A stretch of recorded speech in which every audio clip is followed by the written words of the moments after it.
मेरे वाले राज्य में तो हालात खराब हो रहे थे, इसलिए राजद्रोह का कानून लगेगा। नवनीत राणा पर इसलिए राजद्रोह का कानून लगा है। बस एक सेकंड सर, वकील और सुप्रीम कोर्ट के वकील इश्करण भंडारी और मनोज काका एक बार बोल दे। अमन सिन्हा, फिर मैं आती हूँ।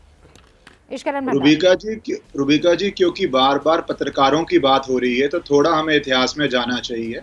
हमें आजादी मिली, हमने सोचा कि हम स्वतंत्रता से बोल पाएंगे, पर पत्रकार नेहरू सरकार को क्रिटिसाइज करना शुरू हो गए, उनका काम था।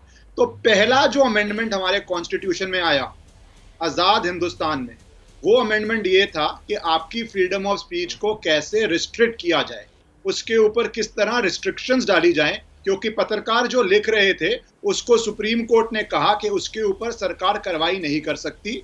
वो पत्रकारों की जिम्मेवारी है एक डेमोक्रेसी के अंदर सरकार पे सवाल उठाने का। तो जब सुप्रीम कोर्ट ने पत्रकारों के राइट को सपोर्ट किया, आपकी फ्रीडम ऑफ स्पीच के ऊपर रिस्ट्रिक्शंस लाई गई पहली अमेंडमेंट के साथ। तो मैनिफेस्टो में जो भी बोले, हमें इतिहास भी याद रखना चाहिए। दूसरी बात, जब बात करते हैं आर्टिस्ट की, मजरू सुल्तानपुरी बहुत फेमस पोएट रहे हैं, उन्होंने सिर्फ इतनी सी बात कह दी, कॉमनवेल्थ का दास है नेहरू। 2 साल जेल रह के आए थे इस बात के लिए वो। तो हमें उसको भी, आर्टिस्टिक फ्रीडम को भी इतिहास में रखना चाहिए। अब तीसरी बात जो नागरिकों की है, मुझे नहीं लगता बीजेपी या कांग्रेस या कोई भी रीजनल पार्टी ऐसी है जिसने इस धारा का दुरुपयोग नहीं किया हो। सब पार्टीज ने किया है। यहाँ पे राजनीतिक बहस हो सकती है, बीजेपी ने ज्यादा किया या कम किया, क्योंकि ये बात है नागरिक की फ्रीडम वर्सेस पॉलिटिकल पार्टी इन पावर की। उसके अंदर सिर्फ इतनी सी बात बोलूंगा कि अगर बीजेपी ने एक एफिडेविट भरा कि हम एक रिव्यू कर रहे हैं, तो ये एक बहुत पॉजिटिव डेवलपमेंट है, क्योंकि विपक्ष में रह के तो सब कहते हैं फ्रीडम ऑफ स्पीच होनी चाहिए, पर सत्ता के अंदर जब आपके पास शक्ति हो कि एक्चुअली आप फ्रीडम ऑफ स्पीच ला पाए, तो वहां पे अगर आप एफिडेविट डालते हैं तो ये एक बहुत पॉजिटिव स्टैंड है। सुप्रीम कोर्ट ने जो ऑर्डर किया वो एक इंटरिम ऑर्डर है। पता नहीं गवर्नमेंट का फाइनल स्टैंड क्या होगा। अभी ये भी नहीं पता कि गवर्नमेंट रिव्यू करके किस धारा में ये कानून बनाएगी या किस तरह का कानून बनाएगी, पर जो अभी तक स्टैंड लिया गया है वो बहुत पॉजिटिव है। और मैं एक नागरिक की तरह, एक वकील की तरह आशा करता हूं कि सरकार फ्रीडम ऑफ स्पीच के पक्ष में ही अंत में कानून बनाएगी और सुप्रीम कोर्ट जो ये फैसला लेगी उसके आधार पे लेगी। उत्तर प्रदेश में बहुत ऐसे केसेस देखे गए हैं जहां पर महज सरकार की क्रिटिसाइज करने पर ही उनके ऊपर जो है वो केस लगा दिए गए। और मनोज काका उत्तर प्रदेश की राजनीति में बहुत एक्टिव है, और इसीलिए एक रिमार्क उनसे लेना चाहूंगी।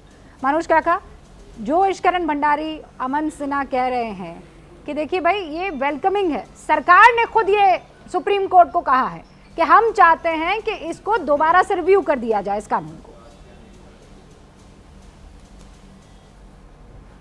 देखिए, मैं बहुत देर से आपको सुन पा रहा था और एक चीज के लिए आपको साधुवाद देना चाहूंगा कि कम से कम आपने समाजवादी पार्टी के सक्रियता को सराहा है। कोर्ट ने बहुत स्पष्ट कहा कि इस कानून का प्रयोग गांधी और बाल गंगाधर तिलक के खिलाफ भी किया गया था। कोर्ट की 3 जजों के बेंच ने, मुख्य न्यायाधीश सूर्यकांत जी और कोहली साहिबा ने जो बात कही, उसका आशय ये एक वर्ड उन्होंने यूज किया कि using it cut entire the forest instead of tree.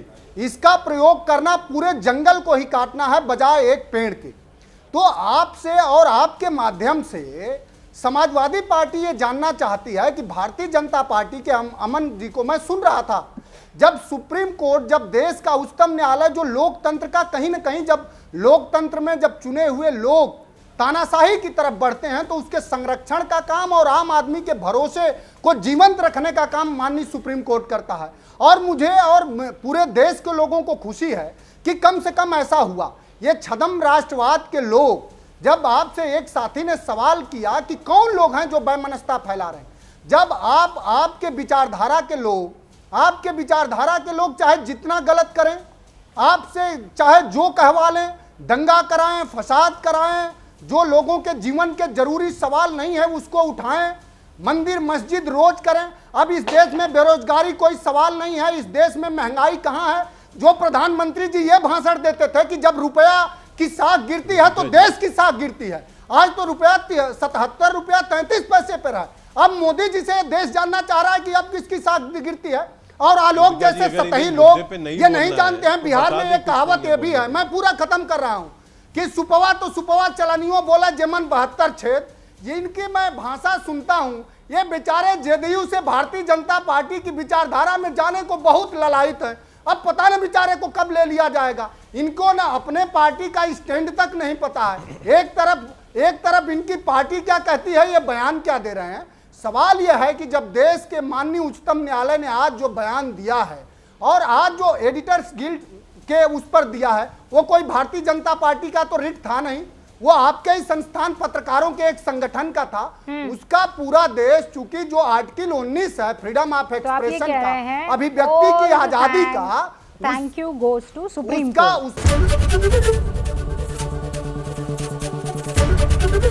ABP news आपको रखे आगे।